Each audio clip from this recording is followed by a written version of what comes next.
It's Eddie here, and today we're going to be taking a quick look at the Lumia Amber update officially on the Lumia 920, so stay tuned for that. But before, do you guys want to see a guy stealing people's wallets and dropping their iPhones? Then check this out. I don't have my phone and my mom needs to pick me up, so can I use your phone? Oh, yeah, for sure. Thank you so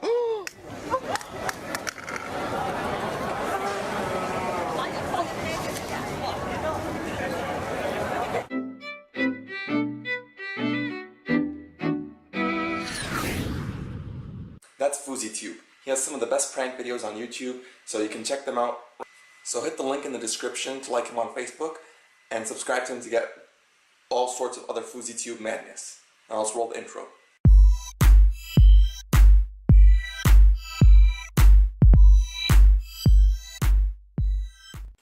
So late last night, my Lumia 920 was finally updated to the Lumia Amber update, which comes with GDR2 or General Distribution Release 2, which brings some really nice features. So let's take a quick walkthrough of what's new in the Lumia Amber update.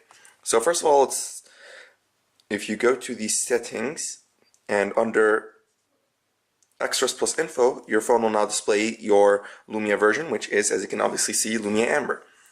So that's just showing you guys that I have the Amber update.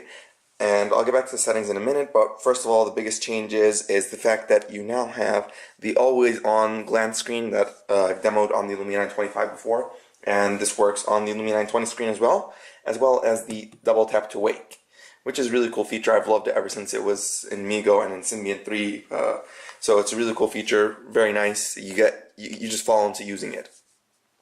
Another big update on the Lumia Amber for Nokia's is the data sense, which allows you to track your data usage monthly, daily, or however much you want to. It'll reset your limit automatically, and it'll show you which apps are using the most data. So you can see Bacon is using a nice bit of data, and it actually shows you a graph showing you how much mobile data and how much Wi-Fi data you've been using. And if you go to the settings, you can set your data limit and restrict the background data when I'm near my limit. So it's a nice way to keep track of your data usage and not go over the limit. Another part of DataSense is the ability to track nearby open Wi-Fi locations. So if you enter to the Wi-Fi, now you have an option to find nearby Wi-Fi. And if you click on that, it'll show you any near Wi-Fi spots. But of course, I'm in Jordan, so I doubt there are any listed available. But if you're in New York, London, somewhere, or actually here.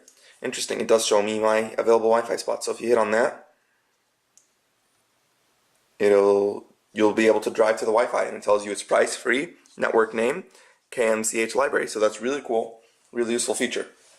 So if we head back into the settings, we can take a look at some of the other changes that happened in the Amber, and that's mainly if we go to the Display Plus Touch, we have some cool features such as the Lumia color profile, which allows you to adjust the vibrance and just the popping of colors. So you can change the saturation, and you can change the color temperature, and you see a little sample image up here that shows you what your colors will look like.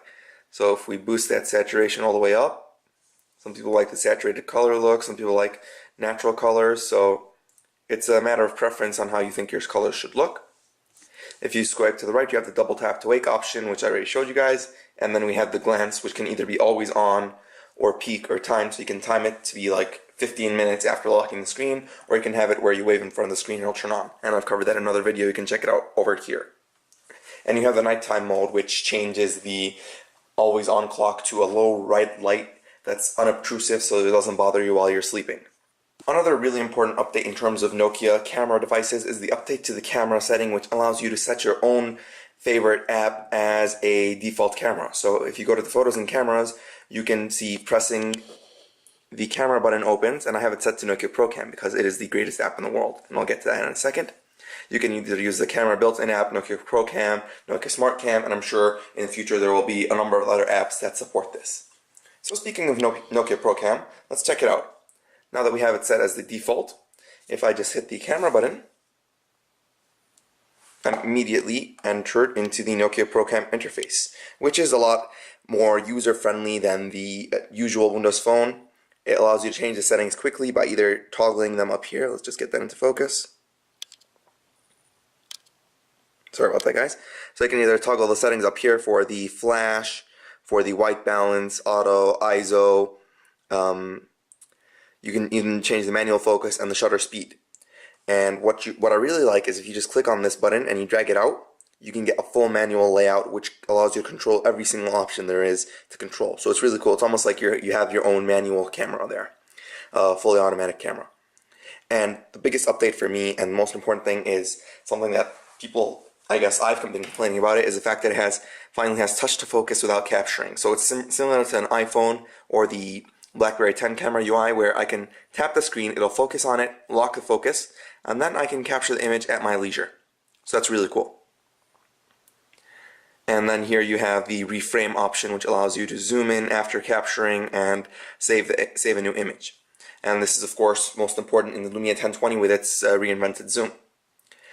So another cool option is the ability to switch between video and photos. So if you just go like that, you just swipe up and down, you'll switch between photo and video, and you'll notice if I record a video, you can now zoom in while recording, which is a really important feature that I don't know why was not included initially, but it's finally here.